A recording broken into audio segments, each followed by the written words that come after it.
taimaka ki nuna mana gidan nata. Ya za a nuna maka gidan mata aure? Kai ba zai iya samun miki abin da ke so ba. Da ni da yata duk abin da muke nema a doron duniyar nan sai mun sai. Dan an kashe wani auren an daura wani laifi ne? Ba zan saki matata ba. Wallahi in ba haka ba zan shiga bokaye sai na haukata ka. Ya haukata ne umma? In ba haukata ka ba ai za ka haukata. Ki ji tsoron Allah ba. Ashe mahaukaciya na haifa ban sani ba.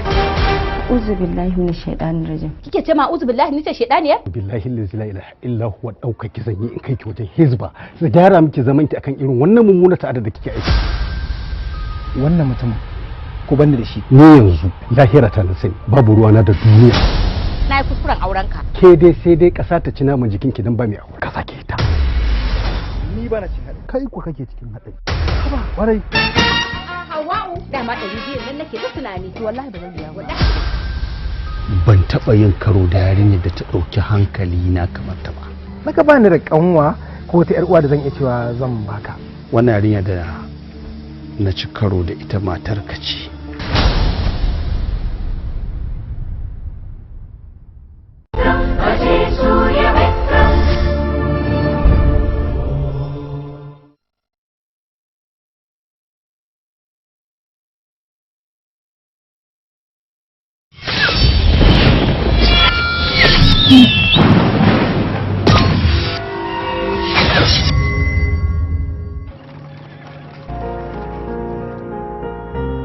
Ni ban san menene yasa haka take faruwa ba. Duk da kyautatawa mutanen nan da kuke yi, amma ko da yaushe burinsu bai wuce na su ga sun kawo ƙarshen mulkin ku a wannan ƙasar ba. Ni san ban ma ga amfanin kyautatawa da kuke yi musu ba. Kamata ta ka ɗebi dakaran mayaka da kake da su. Ku je ku yi diran miki a kansu, saboda ba san me suke shiryawa ta karkashin ƙasa ba. Kada ku je ku sake su shiryo abin da ka iya zama muku babban barazana. Don a koda yaushe su gani suke karfin su ya kawo za su iya gwamzawa ma da ku. Ni tun da nake ma ban taba ganin mutane masu banza zuciya irin su ba. Ka yi tunani a kai ko kuma daga baya kai da na sani. Waɗannan bayan muna ƙoƙarin kyautata rayuwarsu amma ko kaɗan ba sa gani. Kamata yi mu farmake su. Duk da nasarar da turawan Ingila 'yan kama guri zauna suka dinga yi a ƙasar Indiya a shekaru da dama da suka shuɗe, har yanzu hankalinsu bai kwanta ba. A koda wanne lokaci cikin shirye-shiryen yaƙi suke, saboda ba sa buƙatar ko kaɗan waɗanda suke mulka su san kansu. Ko kaka suka ji labarin wani jarumi a ƙasar Indiya ko kuma wani jajirtacce da mutane suke yi masa biyayya, to za su haɗa mayaƙa ne domin su je su yaƙi wannan gari da wannan gwarzo yake, kamar yadda suka sake dawowa wannan garin da suka ci da yaƙi a baya.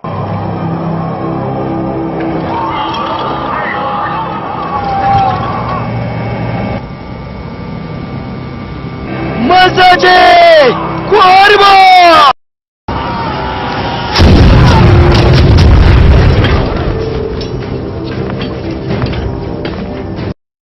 Ko kisan mu muke muka ce za mu musu, ba za mu taɓa yin nasara a kansu ba. Saboda haka, a tawo shawara kawai mu mika kanmu, mu yi mubaya'a ga wannan masarauta don ba mu da hanyar ce ta kanmu. Sarkin yaƙi mubaya'a fa ce, amma na fa da yawan dakaru kada ka manta. Adadin dakaranmu 400 ne, su kuma suna da dakaru 4,300. Ka tarme mu baya a kawai. Har madem!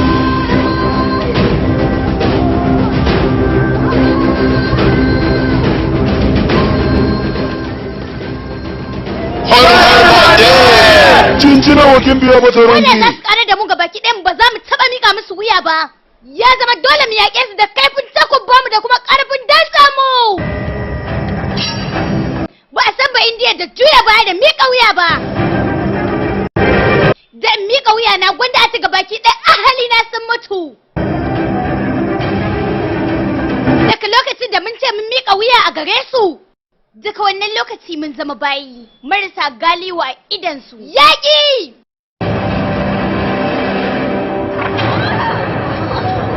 Tsakaninmu da tura babu ɗan kafa, yaƙi ne zallansa kawai.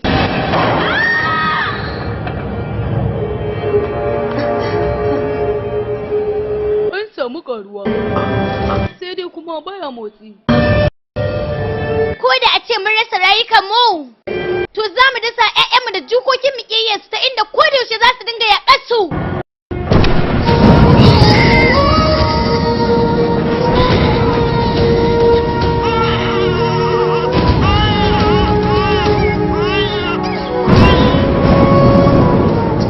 martaba bayyanar wannan yaro haske ne wa wannan duniya tamu. Wannan haka yake. A wannan rana za mu yi yaƙi da zuciya yadda za mu kafa tarihi a duniya. Mutum 400 sun yaƙi dubu.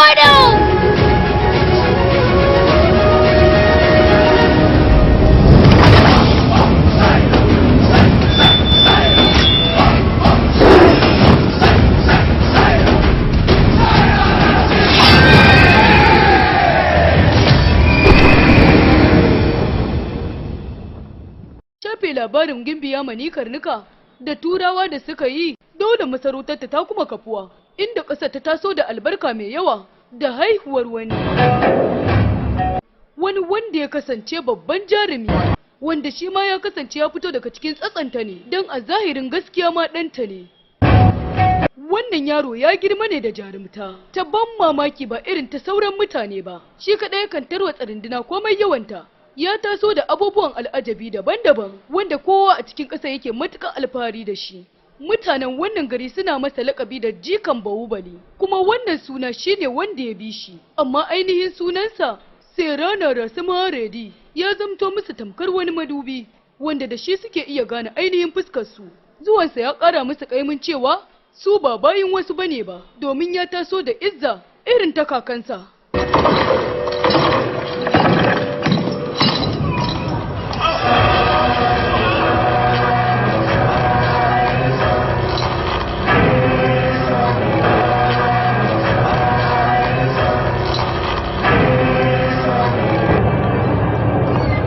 Baba. Ina jin ka. Wai me yasa haka take faruwa a ƙasar nan? Tarihi ne mai tsayin gaske. Amma a hankali zaka san komai. Ka manta da wannan lamari. Kiya za yi na manta, kawai ka sanar da ni. To me za ka iya? Akan waɗannan azzaluman Yahudawan sun ɗau tsawon shekaru aru suna wannan zalunci wa al'ummar ƙasar Indiya. Amma har zuwa wannan lokaci an gagara samun wanda zai dakatar da su. Duk wanda ya fito da zafinsa kafin ya kai wani bigire ake gama da shi. Sara kai korata shi ne hukuncin su. Ka taimaka min ka kai na bani horo na musamman. Ba dan komai ba dan na dawo na kawo ƙarshen su.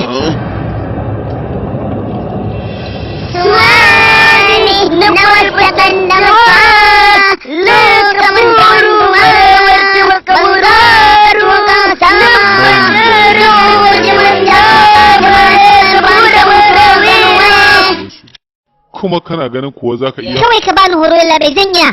Kuma da gaske zai iya? Ƙwarai kuwa. Na yi alƙawarin sadaukar maka da kaina. Duk abin da kake so zan aikata. Jajircewa ka kawai nake bukata. Na jajirce babu ja. Shi yaƙi ba a ƙarfin dantse yake ba. A cikin ruhin mutum yake, kuma da akwai shi a ruhin. Na gode malam. Cin nasara akan abokin gaba ba a makami take ba. Tamkar harbin kibiya ne. Ga shi dai da hannunka za ka harba shi. Amma zuciyarka ce take saita abin da za ka samu. To haka nasara take akan dukkan abokin gaba. Ka fara yadda da kanka kafin ka tunkare shi. Ko da ƙarfin sayaninka naka 10 za ka yi nasara a kansa. Babu shakka akwai sirri a tattare da kai.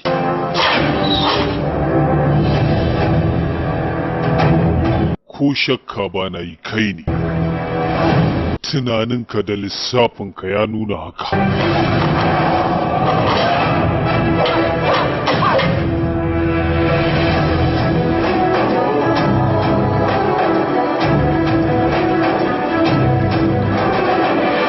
Narasimha shine sunan da aka umarce ni na sama.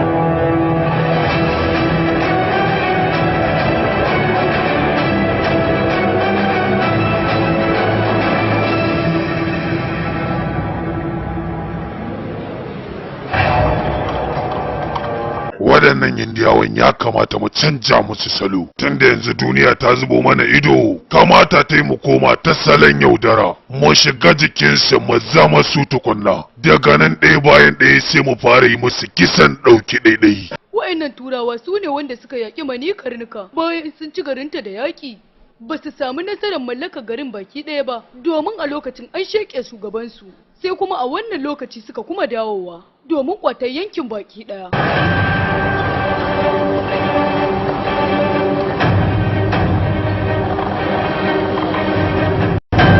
Kwanaki suna shuɗewa, shekaru suna tafiya, komai yana canzawa kamar yacce yake, sai dai kuma shi canjin rayuwarsa kamar wulƙawar tauraruwa mai wutsiya, haka al'amuransa suka ci gaba da kasancewa.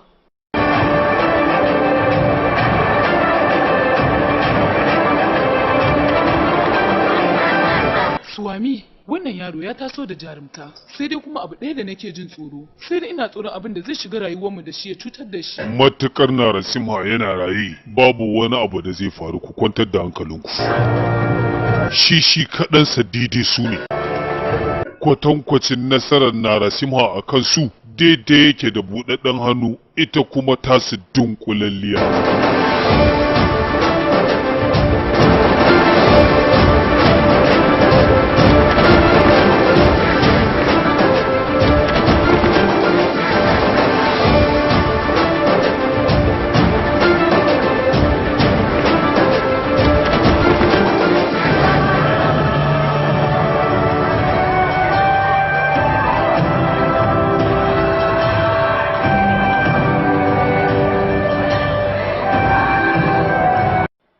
Ku jira ni daga waje kun ji? Idan na gama zan yi muku magana.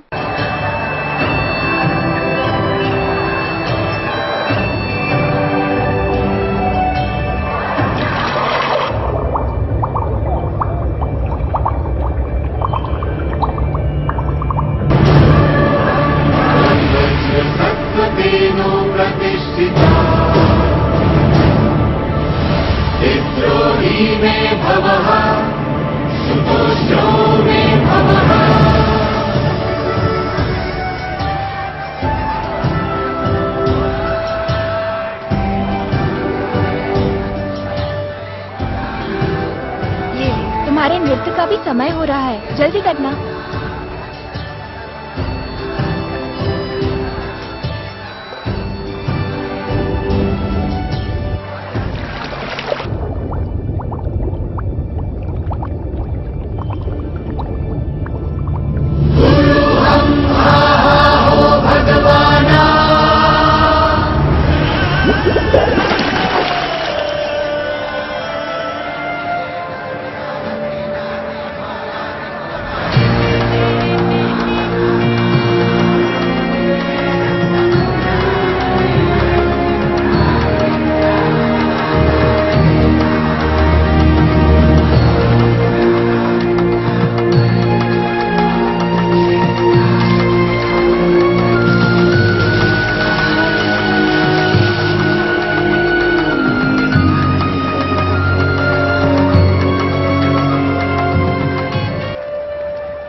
riga da mun karaso, jira da ya rage mana na ganin babban malamin da zai karɓi furen a daku.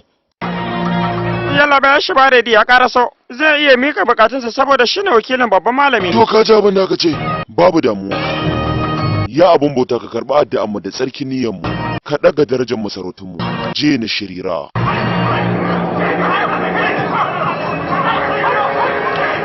Wai waɗannan shanun nawa ne? Lafiya mai gida buddi.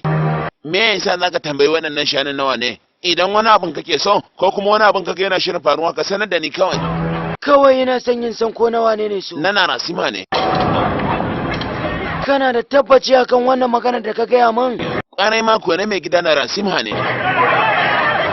Yanzu a ce guda ɗaya ta bata, waye zai tafi nema? Narasima ne zai tafi. Idan aka ce sun haukace fa waye zai dakatar musu da haukan? Wannan abu ne ma da ba zai yiwu ba samsam. Ta yaya za a ce shanu sun haukace? Baka taba gani ba, to ka zuba ido yau da nan za ka kalar samfurin haukan shanu. Baka da hankali, duba garken suka gani. Tsumin da zai sa su haukata garin nan gaba ɗaya na sa ake ba su, saboda na sane su. ba na son ganin su. Narasima yana ji da kansa sosai. Hallaka biya ke wa Narasima da magajin malamin majami'a. Ni kuma da ke yau zan zama shugabansa. Kai Bulundi, ka san dai wannan abin da ka aikata ba ƙaramin kuskure ba ne ba, kuma asirinka dole sai ya tonu.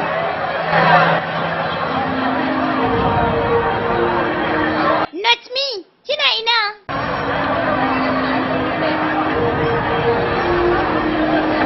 Gana.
su fara babban gaba fa.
Me yasa ka aikata wannan mummunan zalunci wa mutanen ƙauyenmu?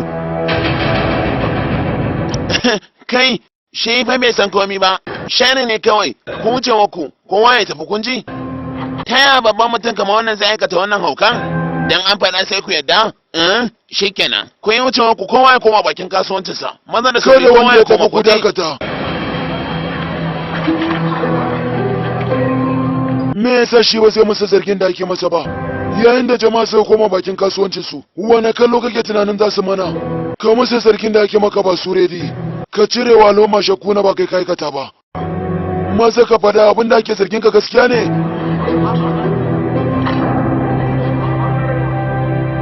Wannan ma yanayin hankali ne, da zara mai magana sai buga wani takobi shi ne aikata.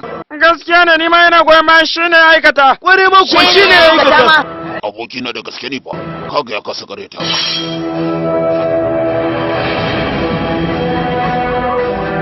Zan shake kaina na bar duniya. Tun da an gagara samun mutum ne da zai gaskata magana ta. Shikenan Raju. Ku dakata. Baka buƙatar ka yi wa kanka hukunci. Ka sani cewa Ubangijin da ya halicce mu gaba ɗaya yana kallon mu. Kuma duk gaba ɗaya mun san sai yayi sakayya. Tunda kuwa haka ne menene abin tada hankali ko kuma jayayya ballantana har wani ya ce zai sheke kansa mu ban masa lamarinsa. Shi ya san hukuncin da ya fi dacewa da wanda ya aikata wannan abu. Wannan ita ce shawara.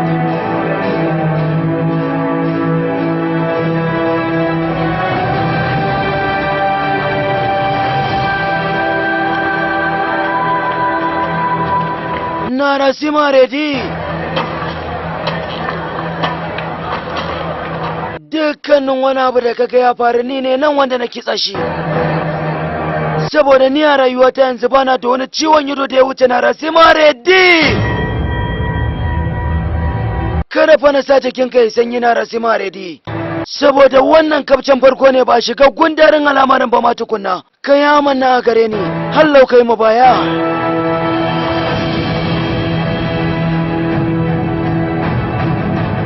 Matukar kana a wannan ƙasar ko zuciyarka ta amince ko bata amince ba ya zama maka wajibi ka bi dokokinta. Hakan ne zai sa ka tsane ni? Ka fi so ka zauna babu doka kai abin da kake so? Ina mai tabbatar ma cewa to ba a wannan ƙasar ba sai dai ka fita ka bata.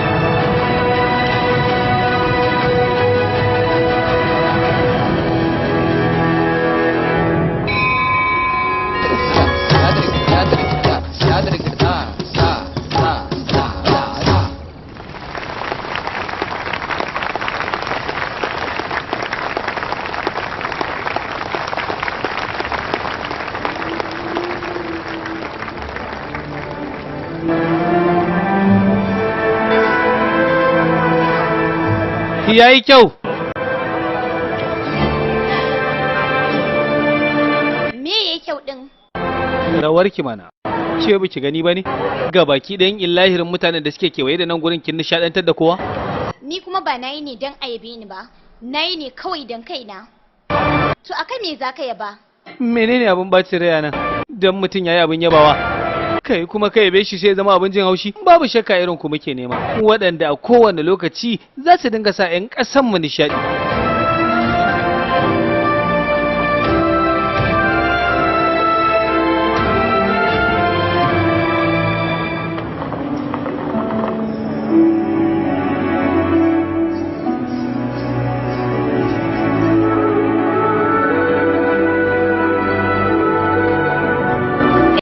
Ban fito yawon irin wannan ba.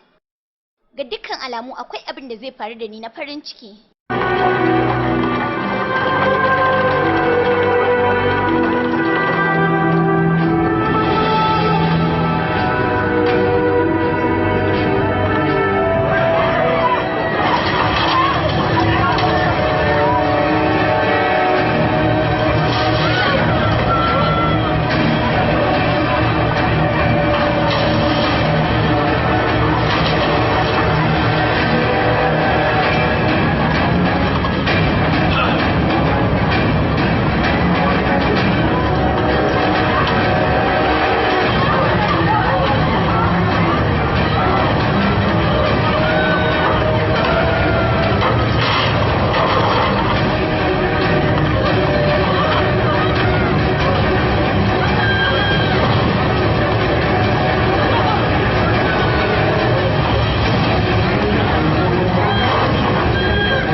Maza ki miko min yaran. Ke mata so ki fito.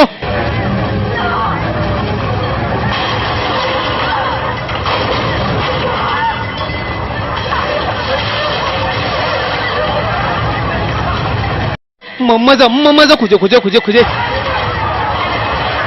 Kowa ya tafi, kowa ya je.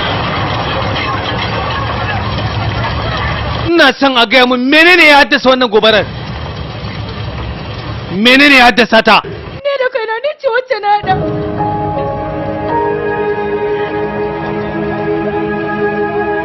Ni ce na haɗa. Me dalilin da zai saki hada wuta ki kona kanki da yayanki? Me amfanin zaman mu a duniya? Gwanda mu shege kan mu huta. Ba mu da abincin da za mu ciyo baranta na gobe. Ga shugabannin garin mu ba sa taimaka mana. Wanda yake taimaka mana ya ce da mu shi ma baya nan. To wata iriyar rayuwa za mu yi, yunwa ta kashe mu. Kalli wannan ɗana ne rabon shi da cin abinci. Yau kwana 4 kenan. Da biyan harajin za mu ji ko kuma da abincin da za mu ci. Gwanda mu mutu kawai mu huta.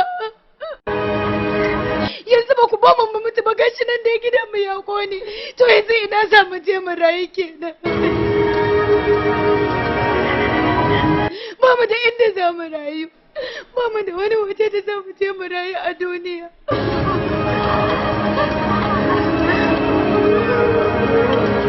Ku yi haƙuri kun ji, ku je ku ci gaba da rayuwarku. Yanzu ina ne za mu je mu ci gaba da rayuwa, mun rasa gidanmu, kuma shi kadai ne abin da ya rike mana a duniya, ba ma dole abu yanzu.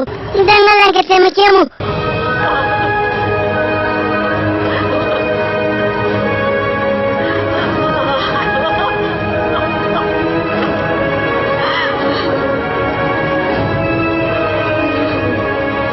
Kai na Rayam, ku je ku sanar da masarautar Jagadim daga wannan lokaci na soke dankali da harajinsu, kuma ku kira mun Bashuwar wakilin wannan ƙauyen. Yanzu nan. Zan cika umarninka shugaba.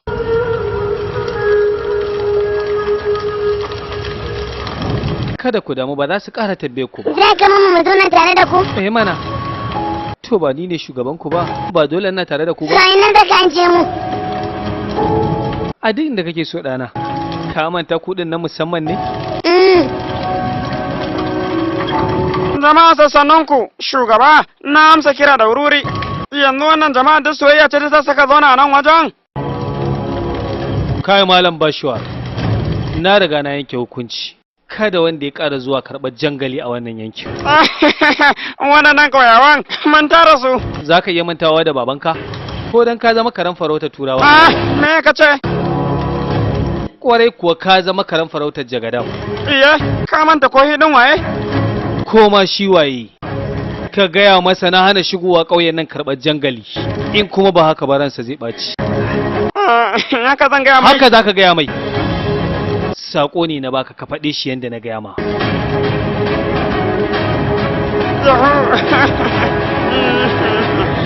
Na tara ku anan ne domin in sanar da ku, ku kasance cikin shirin yaƙi a kowane irin lokaci.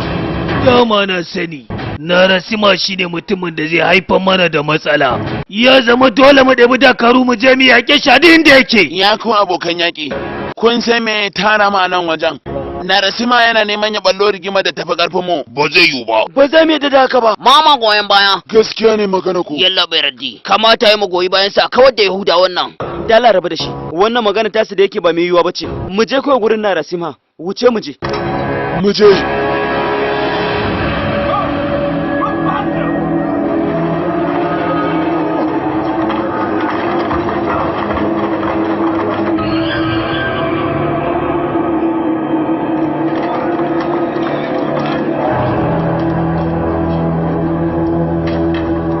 Yalla bai wani labari na samu mana da dan madamunsa yankuna mafiya girma da ke kudancin India suna son sane kansu.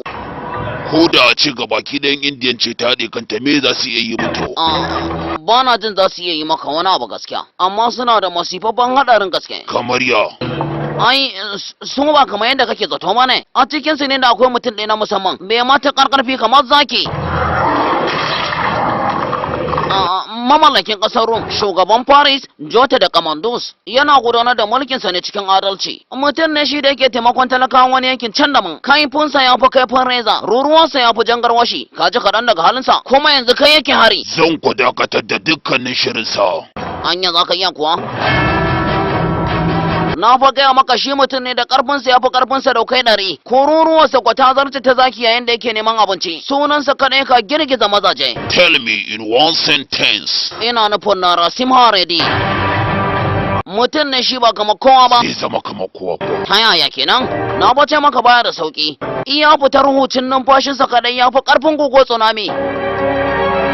Kada ka manta ko Indiyawa tamkar bayina na ɗauke ku, ɗaya bayan ɗaya zan sa a kama musu in sheke su. Duk garin da aka kin amanna da ni zan kwace shi, in mai da mutanen garin gabaki ɗaya bayi, in dinga yi musu izaya da azabata.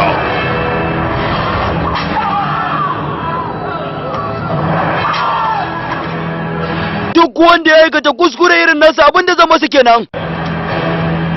Zama da yunwa da kishirwa na tsawon kwana 3, zaniya da watsatsen tafasasshen ruwan zafi. Dan Allah sassauta mana wannan hukunci. Ba na canja hukunci.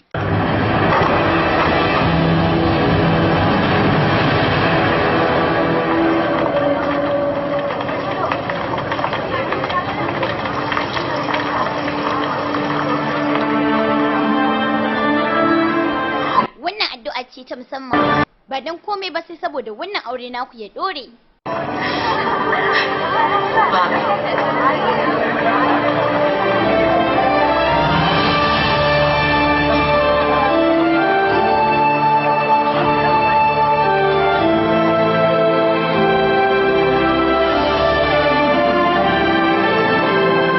Wai ban ma magana akan bibiyar inda nake ba? Ni fa na fara gajiya da kai a rayuwata. Ni kuma ba zan gaji da bibiyar ki ba a duk sanda naga kin yi abin kirki.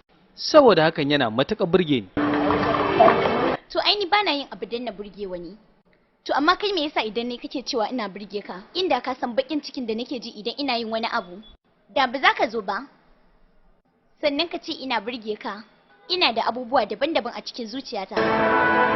Ba wai a fuskata ba. Dan ba za ka taɓa gane su ba.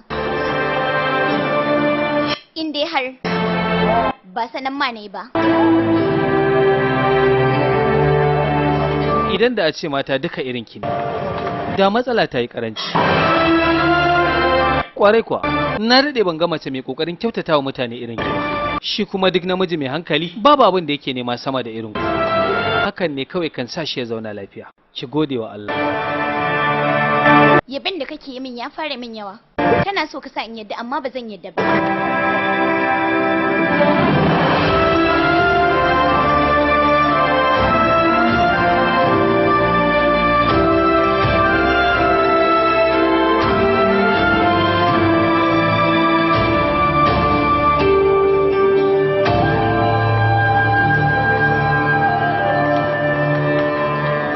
Suwami, har yanzu al'amuran na su ma ba su canza ba, sai dai ina tsoron kada su canza din, domin ga dukkan alamu ra'ayinsa ba na sauran mutane bane ba. Zai iya rikidewa. Hakan ba zai canja komai a kansa ba.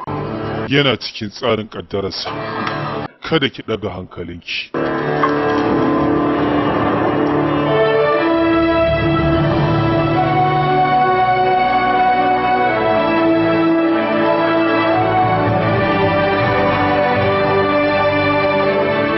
Narasim Haredi tamkar hasken rana yake da tasko. Babu tafin hannun da zai iya tare shi duk faɗinsa.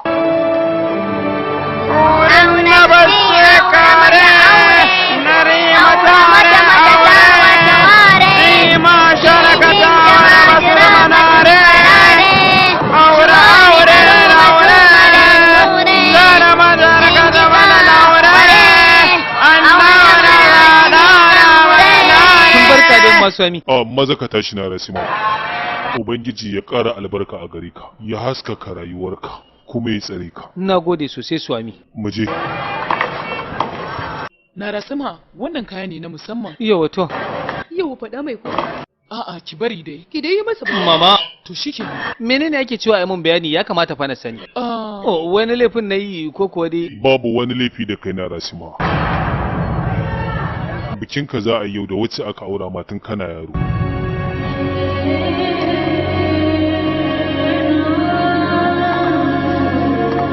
Mun san mun yi kuskure da bamu sanar da kai hakan ba. Sai dai to dokan wannan masarauta ce haka. Ana aura mutum ba tare da an sanar da shi ba. Muna fatan hakan zai ma.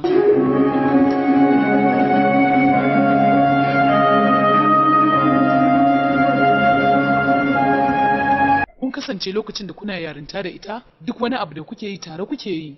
Ita ma ta kasance ɗaya daga cikin ahalin wannan masarauta. Ita kanta bata sani ba. kamar yadda muke sanar da kai iyayenta suna sanar da ita. Ina so ka sani kana da bambanci da mutane. Rayuwarka ba za ta taba zama daidai da ta kowa ba. Wasu abubuwan naka kaddarance suka zo, haka kuma za ka karbe su babu zaɓi. Kada ka manta, irin ku Ubangiji yana halittar ku ne don kawai ku cika masa aikinsa. Maza ka ci.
Lakshmi!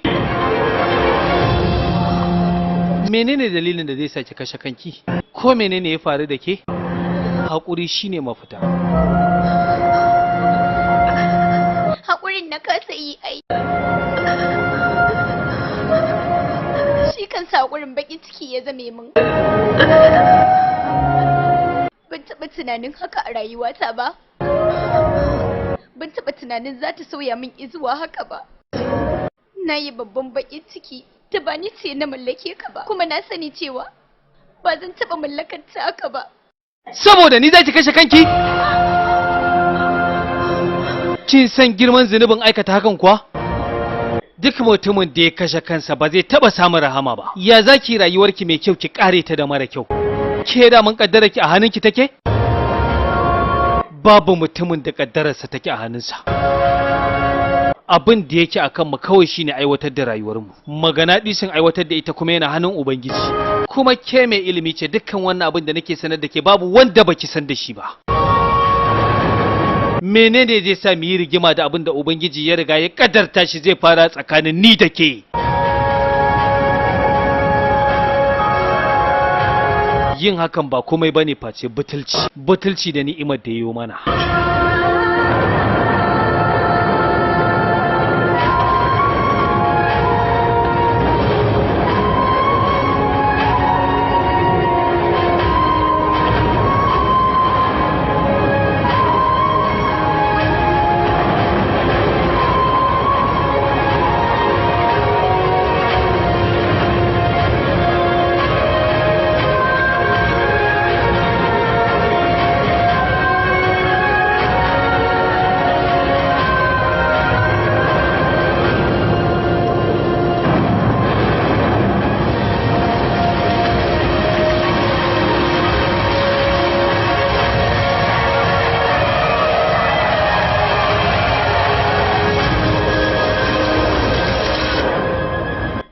nake jiran dawowarka. Akwai abin da zan faɗa ma. Faɗin na jinki. Na sani cewa baka so na ka aure ni. Ba shine abin da ya kamata ki ce mun ba. Godiya ya kamata ki ce mi wa Ubangiji ni da ki.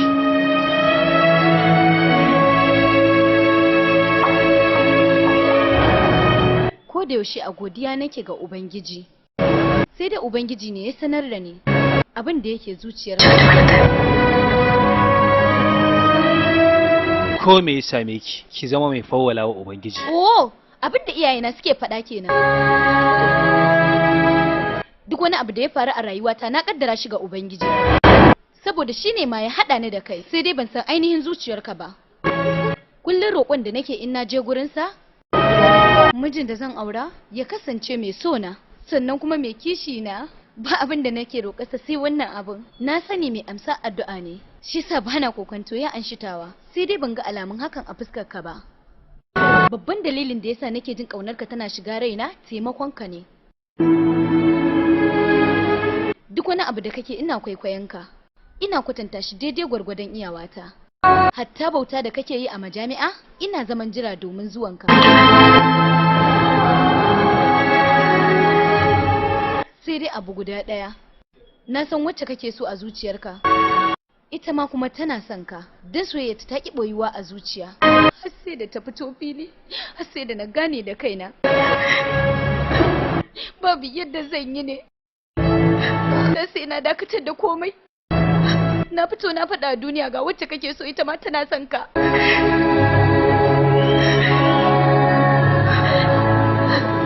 Sai dai ba zan iya hakan ba. Na zalunci kaina.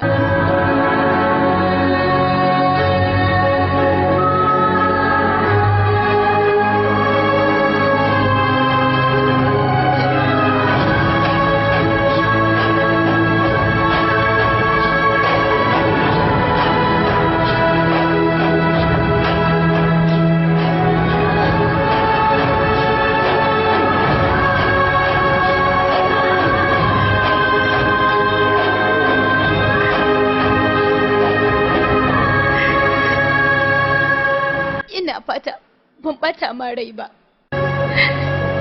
Na faɗa ne dama. Zan wanke abin da ke zuciyata. Ba wai don tuwo maka da wannan laifi ba. Na san za ka fahimta. Ba iya ni ba. Duk wanda ke son ka za ka fahimta. Kana so na kuwa?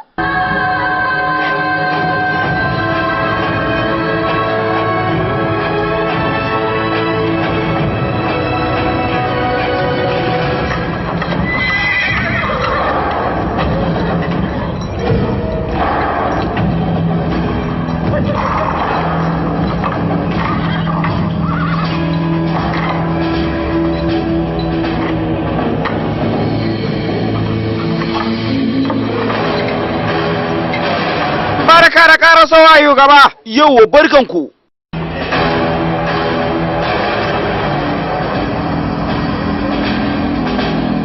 A sanar da mutanen ƙauyen Bairazat gobe za mu shiga.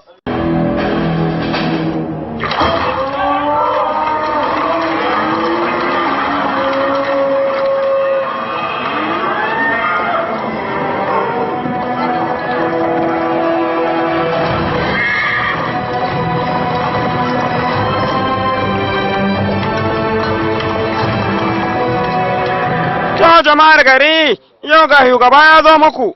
Dan haka wannan noma da kuke a wannan gonar da yanzu ta dakata, sai abin da shugaba ya ce za ku yi. Sannan kuma amfanin gonar da kuka noma na wancan shekarar, za ku kasafta kaso biyu ku ba rabi.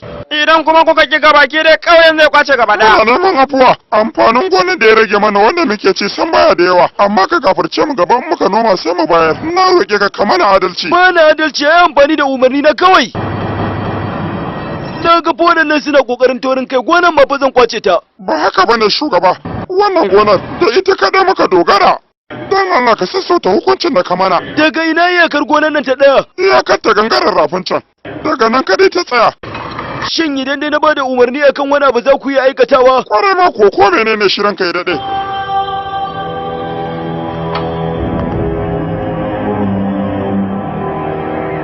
Za ka yi gudu daga nan zuwa daidai iyakar waccan bishiyar. Gudun kuma za ku yi shi ne da kai da doki na, amma zan bada tazara a tsakani. amma ka sani idan da ya wuce ka gonan nan zan kwace ta. Sannan kuma ga baki ɗayan ku za ku koma aiki na ta ƙarƙashin iko na. Ƙauyen da kuke takama da shi zai zamto nawa, matayenku da dukiyoyinku duka. Shin ka amince?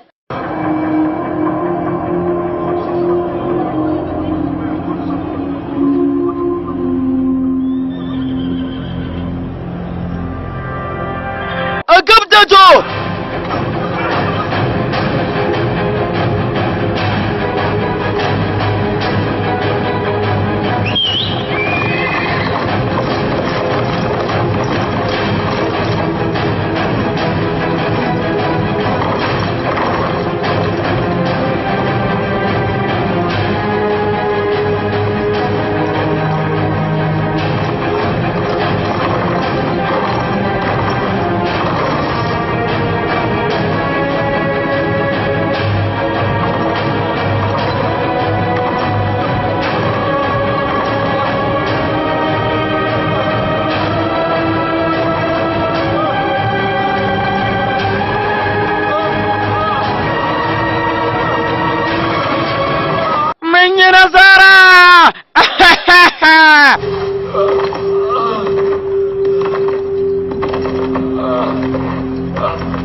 Kaja muku, na ran da kaja muku, kenan yanzu ko rasa gona ku, wayo abin daɗi.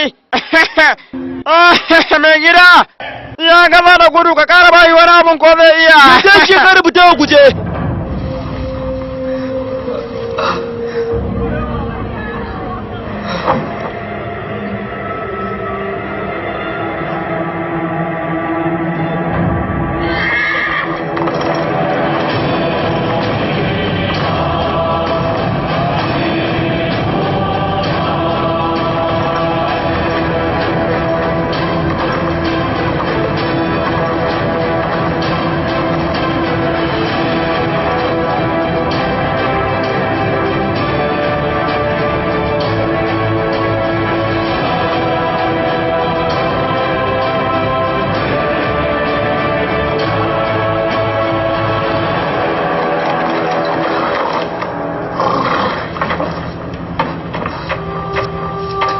Yawa maza baba ta so ruwa ka sha kaji. Yawa ja numfashi ƙasa. Yawa sannu kaji ƙara.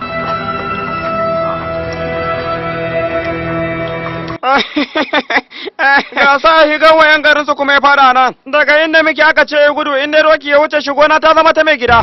Kuma wani abin al'ajabi da mamaki sai mai gida ya nasara. Kaga yanda gari da gona ya zama na mai gida. Su kuma gabaki ne za su zama bayansa. Ta kawai na. Ka mun tare cewa nan ba kasa ubanka bace. Da kake tunanin cutar da su da bauta. Kamar yadda iyayenka da kakanninka suka yi, ba ka tunanin wannan lokacin har abada ba ya wuce ba. Sharaf, ko bayan diyawa gaba gidanku bayan mu ne marasa yanci kuma yanzu zai sa shege ka. Waɗannan karnukan ne za su sheke ni? Da yake an gaya maka cewa shekewar shan giyar da kuke yi ne ko kuma cin alade da kuke sha shu marasa amfani.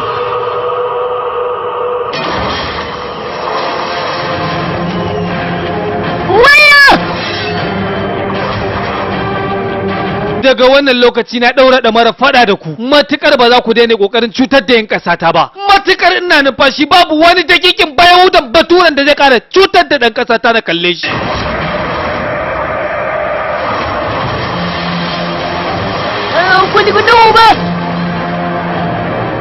Zan koyar da ku darasin da iyayenku da kakanninku suka gagara koya muku, kuma dole ku koya ko ku ne ƙarshen dakikan duniya. Subriya! Ina jin ka. Me bambancin bayin diya da bature? Sadaukante ka. Ku da kuke hama gawa ma mu da muke da abun dogaro.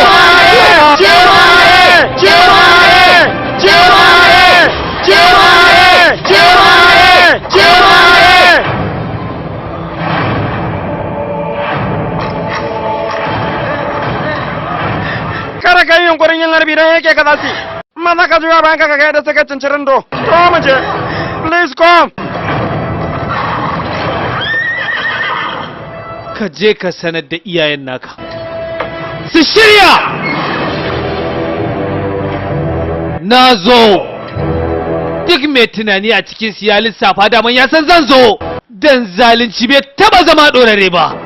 Ubangiji yana aiko da wanda zai zo ya kawo ƙarshen sa. Ni zan maganin ku. Je ka gaya musu.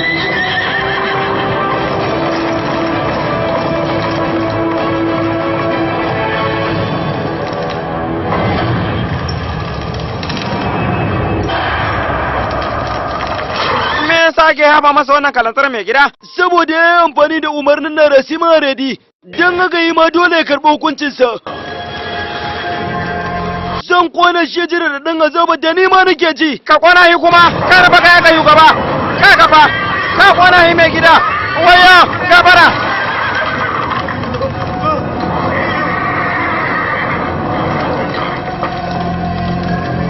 Na Rasima nan fa mutum ne mara sauƙi.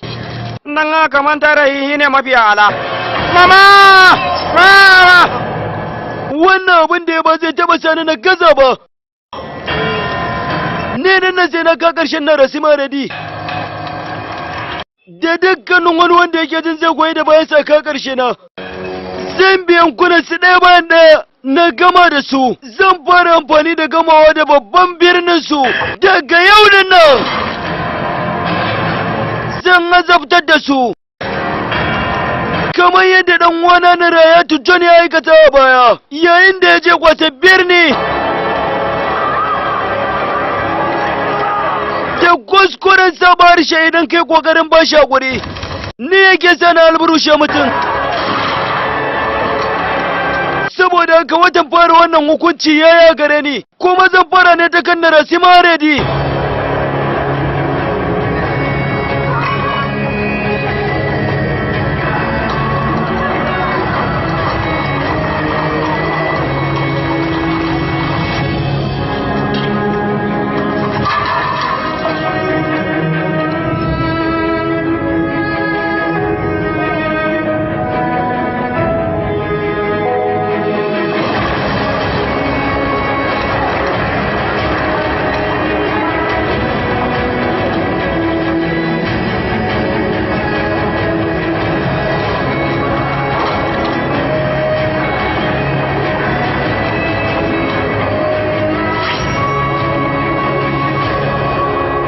Shugaban garin da ya ba mu haɗin kai yana soke tutar sai ne mu ɗora tamu.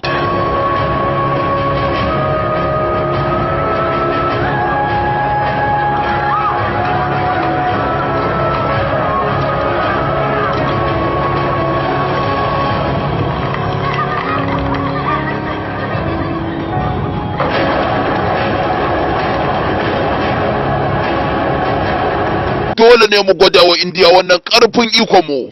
Har sai sun yi mu baya a gare mu. Yankuna ne suka bujire. Yankuna hudu ne sun haɗe da makiyin nan namu. Barka da mai gida su bare dai. Ina jin ku. Da ni da mutan garin da nake mulka duka muka yi hijira muka dagun ku har da mabiya maza ban sanya sai muka ga ya dace mu dawo yankin nan ko bayi ne mu zaman muku. Mun gode sosai. Duk wani abu da ya danganci kulawar ƙasar ku miƙa wa waziri shi. Ana godiya da karama. Janga Fatte. Na'am. A bar kofar garin nan a buɗe duk wanda zai shigo kada a hana shi. Mu kowa namu, kowanne yare, kowanne kabila, dukkansu abu ɗaya. An gama shugaba. Obanna. Na'am. A buɗe ma'ajiyar abinci a rabawa dukkan wani marashi. Kara a ajiye ko ƙwaya har sai an tabbatar da kowa ya ƙoshi. Ina fata ka an gama yallaɓai. Me ya kamata masa? Ina da shawara abin da ya kamata masa bayan an kwalkwala masa kansa bai daga yi sai dan kamfani ya tafi garin su.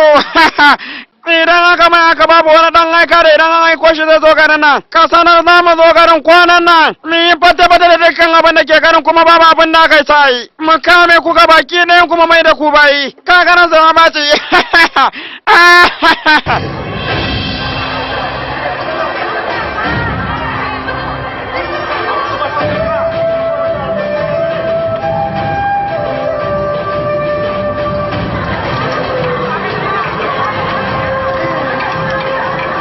Mama ki bana na dauka na ci mutu. Ka bari idan mutane suka ci mu ma sai mu ci namu daga baya ko? To zan jira mama ta.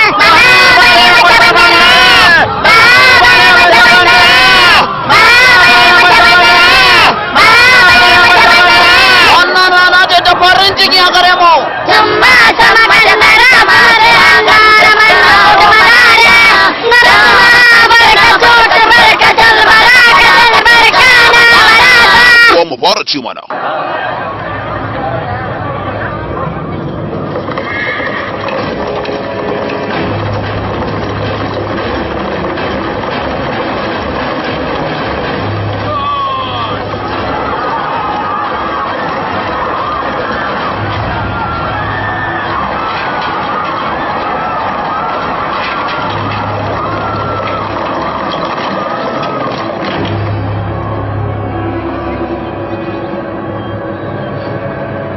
Shin dama ba na faɗa muku ba?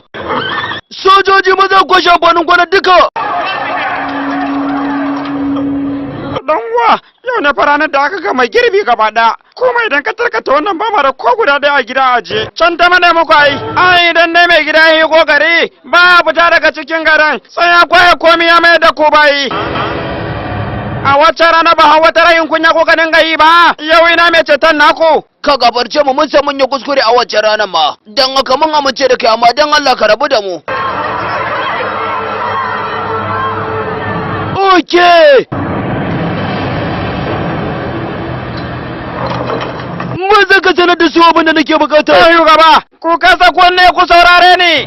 Mai gida na zai tabbatar duka waɗannan kyawun 'yan matan. Kuma za a daina mulkin indiyanci a wannan ƙasa. Za a koma mulkin su na masu jajayen kunnuwa za a kafa tuta a garin nan. Da akwai mai ja da wannan magana tawa ne? Ku yi magana man, dole amfani da umarni na ko ba kwa so.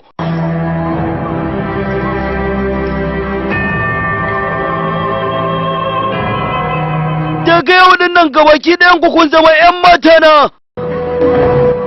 Wow! Gaskiya kina da kyau 'yan mata.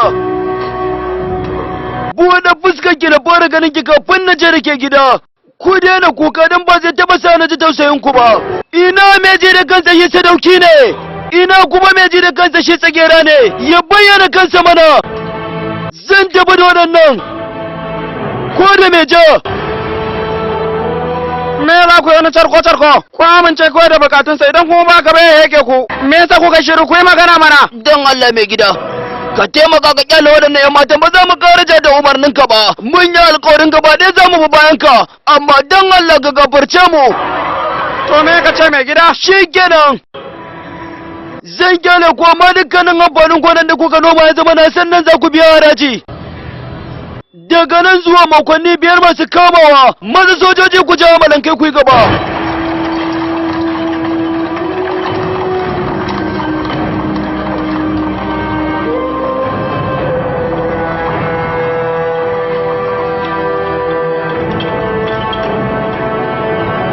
Kai, dakata!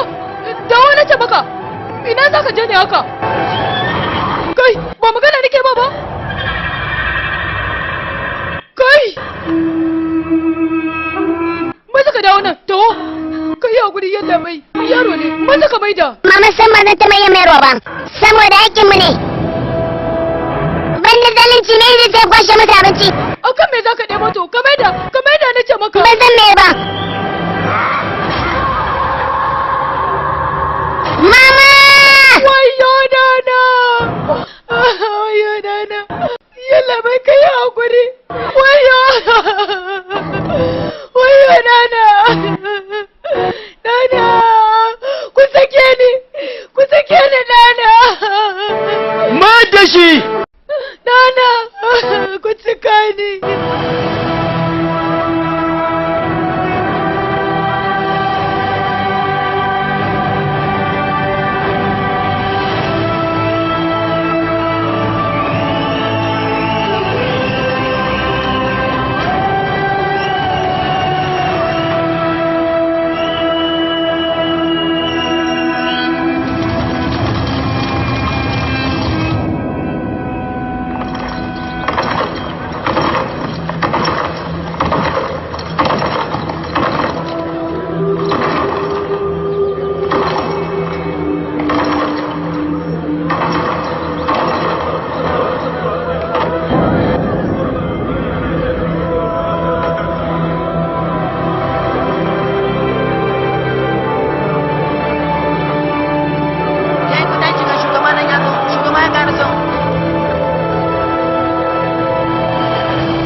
abin da suka mana kyale su dole sai na shege su saboda ni sarki ne a cikin sarakuna. Ku kira shi baradin naku ya zo nan mana ya ga idan ban sare kansa na saka cikin wutan nan ba. Na rantse da ubangiji na daga wannan karan irin wannan hukuncin zan wa duk wanda ya ce zai ja da ni. Obinna! Na'am shugaba. Daga yau na bada sanarwa. Dukkan wani makeri da ke ciki da wajen wannan ƙasar tamu ya zo, duk namijin da ya haura shekara 18 ya zo, lokacin kwatar 'yanci ne. Duk inda aka ga wani bature ba kama shi na ce ayi ba. Yanke masa kafafuwa da hannaye za yi, sannan a ƙona shi da ransa. Kada wanda ya kare da aka daga masa dan yatsa har sai mun dauki fansar mutanenmu da aka sheke da fansar matayenmu da aka yi wa fyaɗe ta hanyar kora dukkan turawan da suke a ƙasar nan ko ina suke.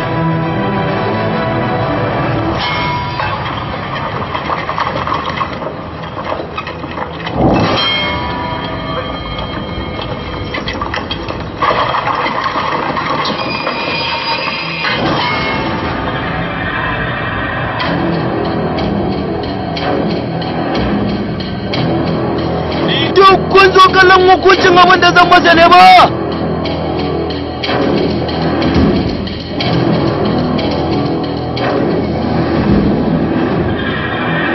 Waye yake jin zai iya cetonsa idan akwai ya zo nan yana jiransa?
aya. Yallaɓe wannan kaɗai ya rage shi ma yanka shi ya kamata mi.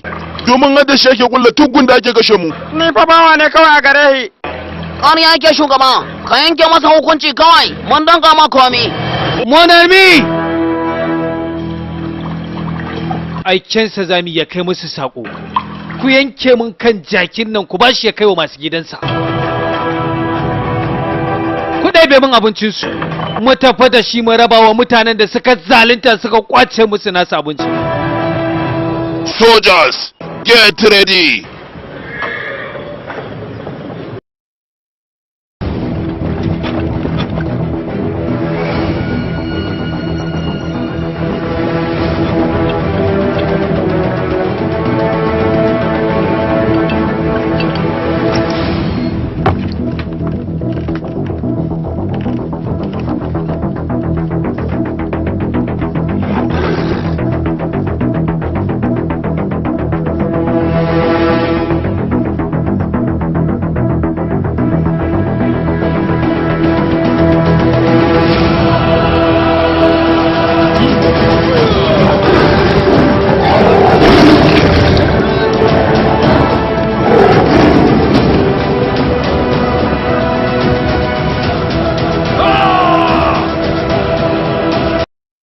Wane ne wannan?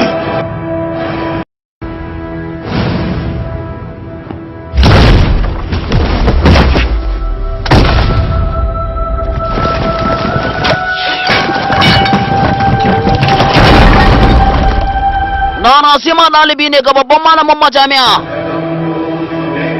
Waye shi? Mutum ne shi da a duk inda ya bayyana sai mutuwa ta amsa sunanta. Yana da ƙarfin sadaukantaka da dakewar zuciya. Baya ta mashakkatin kana abokin gabansa. Wai yake jin zai iya cetonsa? Kuma Nasima ya samo jarumta yakinsa ne daga gurin babban malamin majami'a. Zuciyarsa da ke take, kuma mutum ne shi mai karfin addini, yakan shafa awa guda a cikin roba tare da ya dago ba, idan yana wani abun tamkar ma mutum ba, sam kar ka kalle shi kamar kowa, domin shi sarki ne daga cikin zakuna, hannu mai karfin zuciya ne da bukun take hawa. Zan gama da shi, ba zan taɓa yafe masa ba, ya jawo musu abin da zai sa na kwace ƙasar Indiya gaba gidan da dawo a ƙarƙashin mulki na. Soldiers! Soja we! Go! And the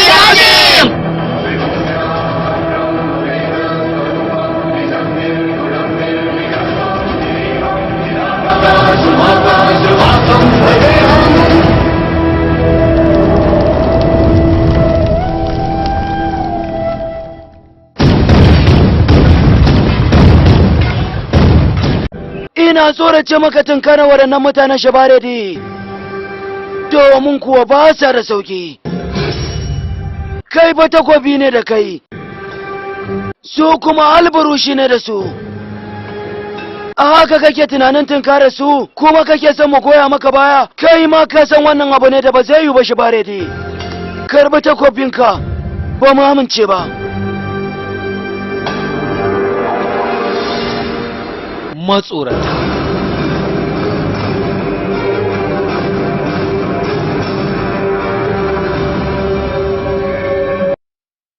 Sunana Tyson. Na kasance tun ina dan karamin yaro babu abin da nake so sama da abubuwa guda biyu. Na farko kiɗa, na biyu kuma rawa. Na ukun kuma tsinkayarsa ne ba dan ina son sa ba. Wato suburbada.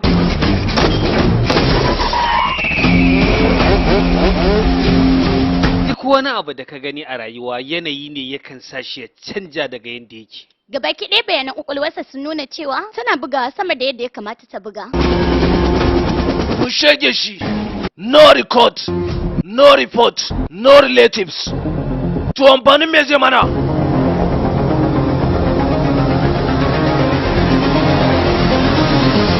Tabbas mun yi babban kamo.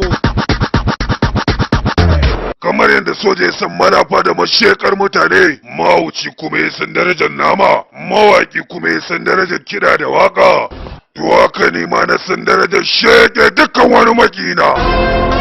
Sai wani lissafi kake yi kamar mai faɗa da cikawa. Ƙwarai kuwa, na faɗa kuma zan cika. zan sheke ka kuma na sheke halinka daga nan zuwa 24 kuma mu zuba da kai magani.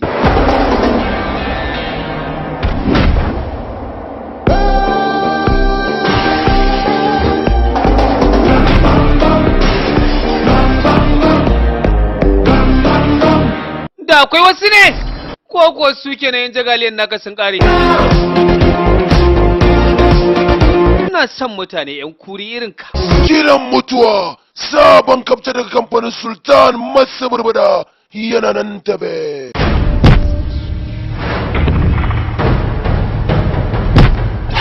Kana motsawa zan fasa maka kai. Gaskiya Fariza ke azzalima ce. Babu shakka ke muguwa ce. Kuma kin cancanci kowanne irin hukunci. Hankali na a tashi yake. Zuciyata tana zafi. Wallahi ban taba tsintar kaina a cikin mawuyacin hali irin wannan. Ba na sa abu a raina da kasa yin shi. Duk abin da na sa wa raina sai na cin masa. Ina so ki harbe shi. Idan baki harbe shi ba, shi zai kashe ki. Domin kuwa ɗanku nama ne. When we tell lies, beauty becomes our obstacles. She has tried to defend herself. Crisis day in, day out.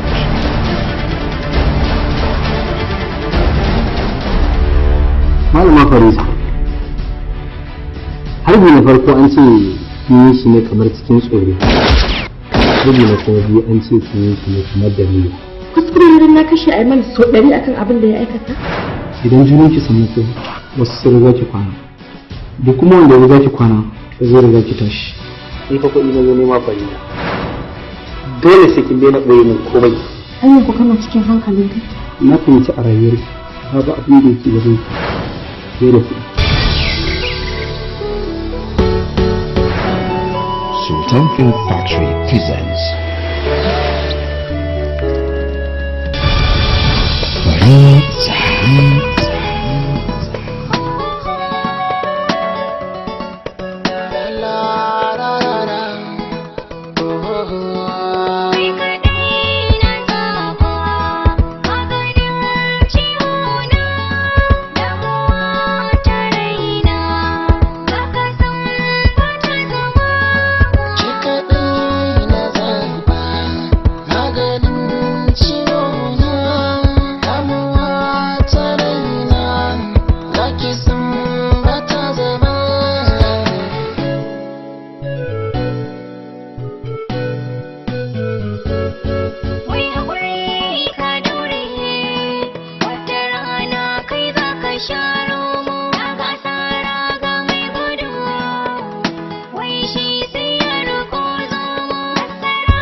wallahi yadda ka ci mutunci na wallahi sai an ci mutuncin ka. Kuma ba ni da hannu a kisan Abdulhamid Haruna. Yau tsawon wata ɗaya kenan da batan mahaifina na kawo musu ƙara, amma har yanzu babu wani abu da kuke a kai. Ko nawa kake so zan baka? Ni kuɗi ba matsalata bane, sirri na shine matsalata. Inda kan kuɗi ne ba abin da Sultan ba zai aikata ba. Dakata. Fariza, he was only carrying the gun to defend himself. She was caught in the middle of crisis. Produced by Consistency. Executive Producer Sultan Abdulrazak. Na rasa yacce zan yi ni. Wanda nake so shi yake kokarin kashe ni. Yanzu dan na aikata haka. Daidai ne ko ba daidai bane ba? Daidai kika aikata. Fariza from the director Hassan Biggs.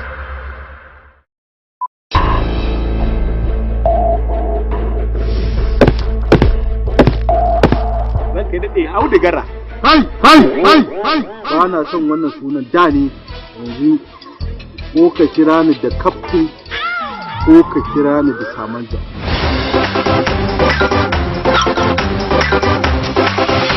Sultan Film Factory. Su ne a wannan karan suka zo muku da wani sabon salo. Samanja! mijina na farko mai anguwan garin nan ne.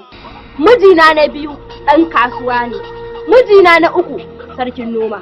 Na hudu kansila wanda na san akwai gari a hannunsa. Kawai sai zan auri miji na biyar kawai sai rasa zan aura sai kai to kai kuma a wasu waye kenan. Babu wani wanda ya isa in ya daga yatsa idan dai ina ganin kowa shi ina tabbatar musu da shi kowa waye kan halaka ji abu kin gan shi Samanta ya kai ya gara mun mare zuwan kira duk wanda zai dauka mun bai ya mare ki ruku zammar in mu kurkushe shi na sani in mai tubus so nake in gani a gabana shiga ciki talatu ki rufe kofa ki tabbatar kuma baki le goma tunda na samu kin shiga gida bari lallaba je in ba su hakuri dan ina ganin haka ne zai fi sauki Samanta kallaka ta ya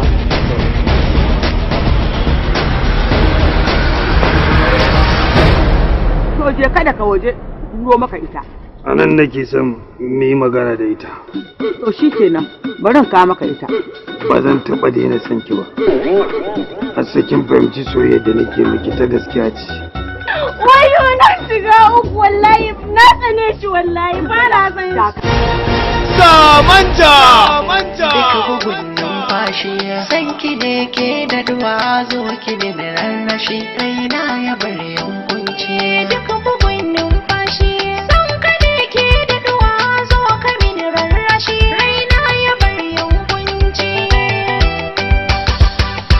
yau za a sha tusu a falon mai zanta ba za a faɗa ba ka dabbaro mana tusa ka ce alhamdulillah an kya faɗa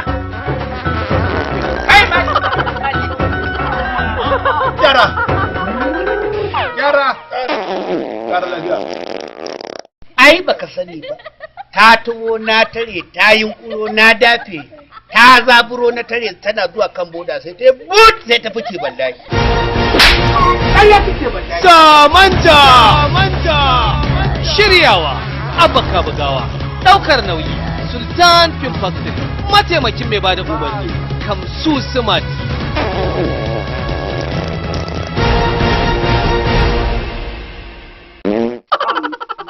la fa'ila waye wannan to shi me kake yi anan wallahi sai ka fashi na ajiye wai me ke faruwa ne Wasu ne zurin gidanmu ya mana kashi. Kashi?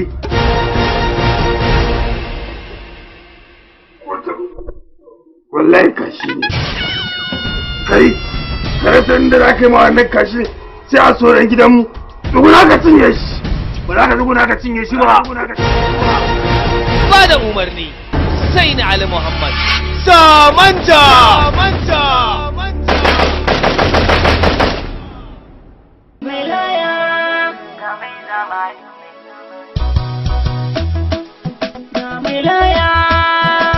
Assalamu alaikum jama'a, sunana Sultan Abdulrazak.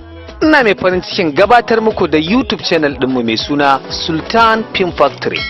Za mu dinga kawo muku ƙayatattun shirye-shiryenmu da suka danganci na Hausa film. Ɗana Mahmud za ki kashe? Za mu yi wannan aikin ne a cikin kwana 3. Zaki ya taro faɗin da ba zai iya. Wallahi ba zan taɓa ƙame shi ba. Wancan ɗakin da yake kallo na. Da waƙoƙi.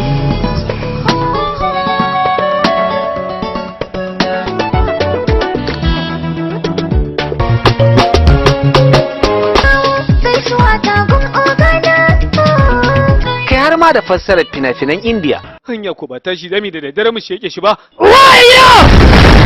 Wai ka disan da zaka zo sai ka faso da mota ta juya? Kai me yana ka naɗa ni saman helicopter? Ha, to wanne ne babban hegen a kafta?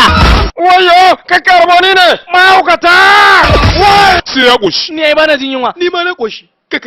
Kafin fito sai da muka ci abinci. Tawon kaji. Wayyo baba!